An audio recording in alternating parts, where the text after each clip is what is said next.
एका लग्नाची दुसरी गोष्ट. निघालेच आहे, मी येतेच. अरे काय हे? याला वाळवण म्हणतात. म्हणजे काळेवाडीत दरवर्षी वाळवण टाकलं जातं, डब्यात भरलं जातं. पण फरक इतकाच आहे की दरवर्षी तू राखण करते, मी धडपडतो. यावेळेला मी राखण करतोय, तू धडपडतेस. उचल उचल लवकर, मला जायचंय. उचल कसलं? तू तिकडनं मागून जा. मागून काय जा, मला जायचंय. हे तू चिडचिड का करतेस? नाही, मी चिडचिड करत नाहीये, मला लवकर जायचंय, उशीर होतोय म्हणून सांगते. का कसला उशीर होतोय? कसली घाई आहे तुला? तू मुळात लवकर आलीस कशी आज? मी आले नाहीये, मी चालले. विनोद आजारी आहे, त्याचा तिसरा फोन होता हा. आणि रुपाली नाहीये 4 दिवस, तर जाऊन बघून तर येते ना त्याला काय झालंय. काय आजारी माणसांची सेवा केली ना की पुण्य वाढतं बरं का. हा तू आणि तशी तू पूर्वाश्रमीची बायको आहेस त्याची, तू गेलंच पाहिजेस. तू वाळवणाकडे लक्ष ठेव, माझ्याकडे नको. नियम पाळा, अपघात टाळा. म्हणजे काय होतं, असं आजारी माणसांना भेटायला गेलं की काय अपघात कसे होतील काय सांगता येत नाही ना. ठीक आहे, माझ्या बाबतीत ती शक्यता सुतराम नाही बरं का. कारण माझी तत्व आणि माझं स्वत्व याची सांगड मी व्यवस्थित घातलेली आहे. विनोद आजारी असताना त्याची सेवा करायला जाणं माझ्या तत्वात बसतं, म्हणून मी चालले. तुझ्या बाबतीत असं सुतराम घडण्याची शक्यताच नाही, कारण तू कधी भावनांनी विचार करत नाही ना, कायम तत्वानी विचार करतेस. आणि असे सुखद अपघात व्हायला असे भावना अनावर व्हायला लागतात. तुला भावनाच नाहीत ग. म्हणजे तू कायम रॅशनली विचार करतेस ना, असं भावनावश होऊन तू काही विचार करत नाहीस. असं जमाना बाहेर का वाढलंय असं असं वाढलं सगळं. माऊला माऊ माऊ माऊ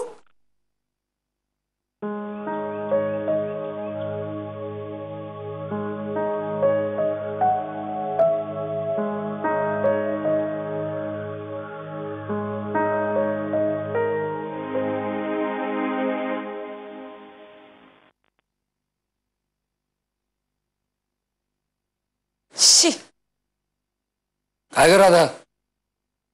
अहो काही नाही, घनश्यामला फोन लावतीये, लागतच नाही, नॉट रिचेबल आहे. माझा ना जरा प्रॉब्लेम झालाय बाबा. मी एरवी अशी काळजी वगैरे नाही करत, पण कोणी असं लांब गेलं ना की मी उगाच काहीतरी इमॅजिन करत राहते. ह्याने तरी एक मेसेज पाठवायचा ना आम्हाला. म्हणजे त्याने तुला फोन केला नाही? नाही ना. कमाल आहे या मुलाची. बापाला फोन करतो आणि बायकोला फोन करत नाही.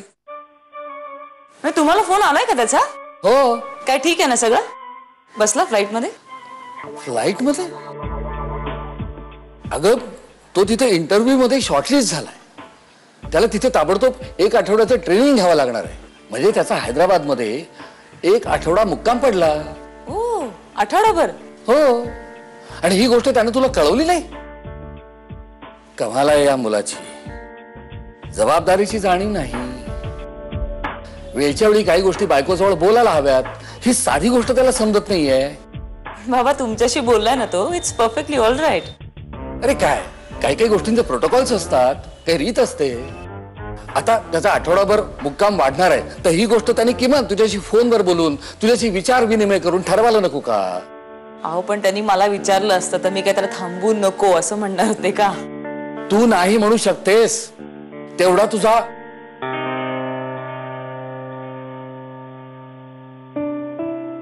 खरं म्हणजे आता आम्ही तुमच्या दोघांमध्ये लुडबुड करता कामा नये. ही गोष्ट मी वारंवार स्वतःला जशी बजावतोय तशी देवकीलाही समजावून सांगावी लागणार आहे. खरं तर इथून पुढे आम्ही तुम्ही दोघं नसण्याची सवय करायला हवी.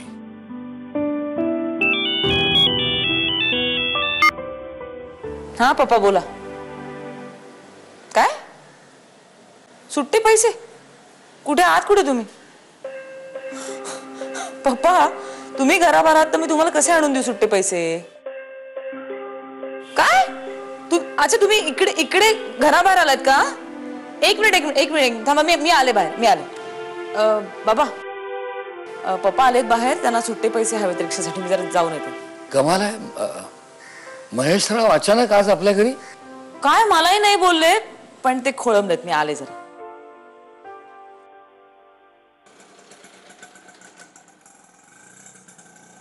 पप्पा तुम्ही अचानक का? अरे मुलीची आठवण आली, हे निमित्त पुरेसं नाही आहे का यायला? असं काही नाही हो, येऊ शकता. चुकीच्या वेळेला नाही ना आलोय मी. नाही हो, या. कुठे जावे बाबू कुठे आहेत? तो हैदराबादला नाही का गेला? अरे गेला म्हणजे काय कायमचा तिथेच का राहणार आहे? काल येणार होता ना परत? अहो तो शॉर्टलिस्ट झालाय.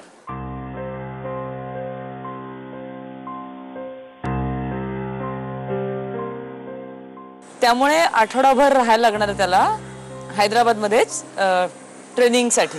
अच्छा, म्हणजे सध्या मुक्काम पोस्ट हैदराबाद. आणि त्यानंतर अलभ्य लाभ महेशराव. लेकीला सासरी धाडलं आणि व्याही बनून गेलात. हं? आपली मैत्री विसरलातच अगदी. कसं आहे श्रीपादराव, पोरगी धाडली आणि खरं म्हणजे मी एकटा पडलो. व्याही झालोय खरं आहे, पण तुम्ही मुलाकडचे मित्र म्हणून खरं तर तुम्ही आधी फोन करायला हवा होता ना. हो, हे खरं आहे मात्र, अगदी खरं आहे. मीच तुम्हाला फोन करायला हवा होता. पण काय झालंय, राधाने घरातल्या सगळ्यांना इतका लळा लावलाय. आम्ही घरातच रमून जातो. अहो तिच्याशिवाय घरातलं पान सुद्धा हलत नाही. काहीतरीच काय बाबा, अगदी एवढं काही केलेलं नाहीये बरं का मी. हे बा, आम्ही केरळला गेल्यानंतर आमच्या पश्चात तू काय काय केलंस ना, याचं इतिवृत्त तपशिलासकट मला माहिती आहे.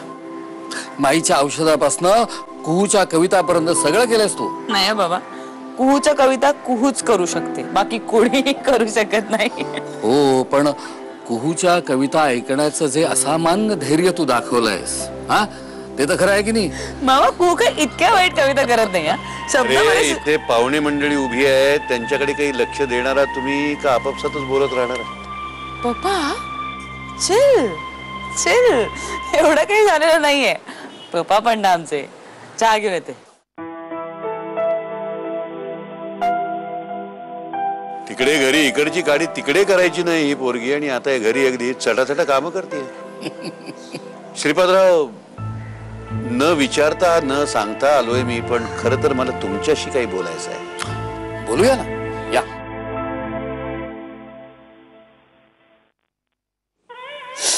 का नाही जमत आहे मला काही. कधी जाणार हा सुई धागा?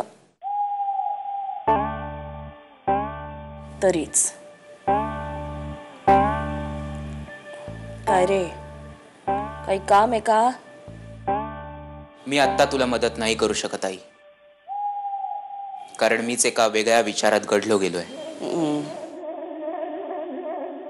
तुला विचारावंसं नाही वाटलं की माझ्या मनात असा कोणता विचार चालू आहे की ज्यामुळे माझं कशातच लक्ष नाहीये? नाही रे बाबा, मला खरंच नाही विचारावंसं वाटत आहे. आधी एकतर हा धागा सुईत जात नाहीये, ना माझं सर्दीने खूप डोकं दुखतंय. प्लीज बाळा, आता मला काही प्रश्न विचारू नकोस. शारीरिक त्रास हे क्षणिक असतात. वैद्यक शास्त्राच्या आधारे त्याच्यावर मात करता येते. कर बाबा. पण मानसिक त्रासाचं काय? बघ, आता माझी डोकेदुखी ना प्लीज अजून वाढवू नकोस. ती जबाबदारी कुहूने घेतली. आता कुणी काय केलं ते सांग मला. तुझं कुहूकडे नीट लक्ष नाहीये. तिच्याकडे जरा निरीक्षण करून बघितलंस ना, तर तुला कळेल ती कशी वागते ते. तिच्या अशा कविता करणं, कल्पनेच्या स्वप्नांच्या जगात रमून जाणं, हे वाटतं तितकंसं साधं आणि सोपं नाहीये. सायकोलॉजीची 2 बेसिक पुस्तकं जरी वाचली ना तरी लक्षात येईल. पण ती वाचणारे तरी कोण माझ्याशिवाय? तिच्या वागण्याकडे तुम्ही सतत एक भाबडेपणा म्हणून समजत आलात. पण आता डोळे उघडायची वेळ आली आहे. हे बघ, मी तुला आत्ताच सांगितलं की नाही, खरंच नाही रे डोळे उघडत आहेत आत्ता. माझी मदत नाही ना करू शकतेस, मग नको सांगूस मला काही. पण या गोष्टीवर आताच लक्ष दिलं नाही तर परिस्थिती आहे त्यापेक्षा गंभीर होऊ शकते. घना दादाच्या बाबतीतही मी हेच सांगायचो, पण तेव्हा कोणी माझ्याकडे लक्ष दिलं नाही. आता भोगा आपल्या कर्माची फळं. तुला मला कोणाविषयी सांगायचंय? कुहूविषयी का घनाविषयी? जगात किती अज्ञानाचा अंधकार आहे नाही, पण तो दूर करण्यासाठी माझ्या एकट्याच्या ज्ञानाचा प्रकाश कितीसा पुरे पडणार? ज्ञाना, सांग मला आता काय झालंय बाळा? मनाची तयारी कराई. घना दादा आणि अमेरिका. श्रीपादराव, आपल्याकडे काही कमी संध्या उपलब्ध आहेत का? अहो, त्याला हवी तिथे नोकरी लावू शकतो मी.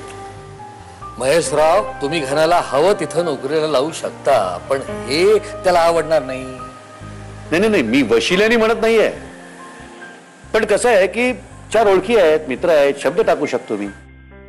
शेवटी घनाला त्यांना जाऊन भेटावं लागेलच. त्याला नोकरी द्यायची का नाही हे ते ठरवतील. अहो, आपल्याकडे काही कमी ऑफर्स नाहीयेत, हा, पण आमच्या घनामध्ये एक म्हणजे एक गोष्ट घेऊन बसलेला आहे बघा. काहीही झालं तरी मी अमेरिकेला जाणार, कारण तिथं जेवढी स्पेस मला मिळेल तेवढी स्पेस भारतात कधीही मिळणार नाही. तसं काही आता फार फरक राहिलेला नाही. आपल्याकडेही अमेरिकन कल्चर आहे की. बघा ना, मॉल्स आहेत, IT हब्स आहेत. बरं, स्वतंत्र राहायचं असेल तर म्हणा राहा घर घेऊन. त्यासाठी अमेरिकेला जायची काय गरज आहे?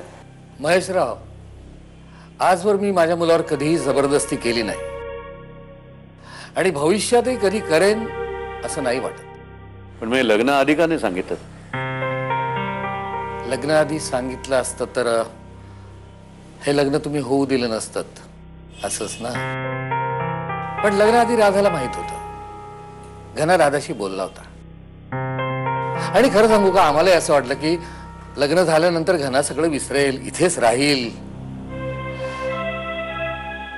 महेशराव, तरी तुमचं बरे, तुम्ही एकटे आहात, पण आमच्या घरच्यांचा विचार करा. म्हणजे ही बातमी तशी आम्ही कुठं पसरू दिली नाही, माईलाही कळू दिलेली नाहीये. पण या अमेरिकेचा देवकीनेच इतका धसका घेतलेला आहे, काल रात्री झोपेतनं दचकून जागी झाली. काहीतरी करावं श्रीपादराव. अहो, मी इथे एकटा राहतो, उद्या जर काही झालं तरी पोरं हाकेच्या अंतरावर नको. बरं, आपलं सोडा, पण ही पोरं तिथे अमेरिकेला जाऊन राहणार. किती किती गोष्टी तुटणार आहेत यामुळे. काही करा, या पोरांना थांबवा. बघा तुम्ही. महेशराव, मी काय म्हणतो, बाप बोलला ना तर पोरं कानाड करतात, पण सासरा बोलला तर कदाचित त्यांना पटेल. कदाचित. तुम्ही घनाशी बोलून बघा. आनंद लुटण्याच्या निमित्तानं घनाला घरी बोलून घ्या आणि बोला. आनंद लुटण्याचं तुमच्यापर्यंत पोहोचलं काही हो? ठीक आहे, बघतो, बोलावतो त्याला.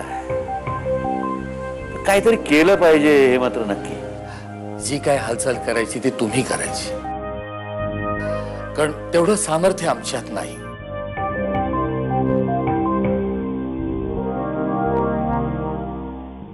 फोडणीला ओवा घाला ग. नाही, काही भाज्यांना ना ओव्याचा वास खूप छान लागतो. आणि लिसन, डाळीचं पीठ नको वापरू, भाजाणे वापर. हो, अगं छान खमंग होते भाजी. ई अगं, थँक्स. काय चल, एवढी मोठी मोठी पुस्तकं लिहिली, आता एकदम छोट्या छोट्या टिप्स आहेत. कर ग बाई, कधीही फोन कर. हा, चल, बाय.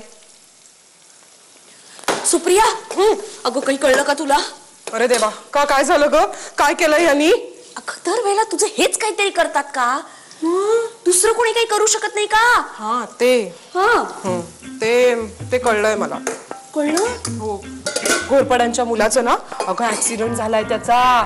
हो, दोघही पडले बाईक वरून. म्हणजे लागलं फार नाहीये, पण महागातच पडला त्याला ऍक्सिडेंट हा. का? म्हणजे बायकोला लागलंय का खूप? बायकोला लागलं नाही, बायकोला कळलं. बाईकवर कोणतरी भलतीच मुलगी बसली होती त्याच्या मागे. काहीतरी ना वेगळंच बोलण्यात गुंतवतेस मला. ऐक ना, मी काय सांगायला आले होते. बरं सांग, मी ऐकतेय. आपला घना आहे ना, तो अमेरिकेला चाललाय.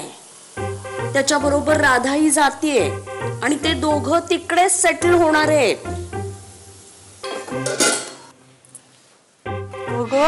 तेव्हा कळलं नाही, आता कळलं मला. तुमची चिंता फक्त एकच होती की या येड्या बापाला कसं समजवायचं, त्याला काय सांगायचं. एका लग्नाची दुसरी गोष्ट. सुख घाली माझ्या दारी पिंगा.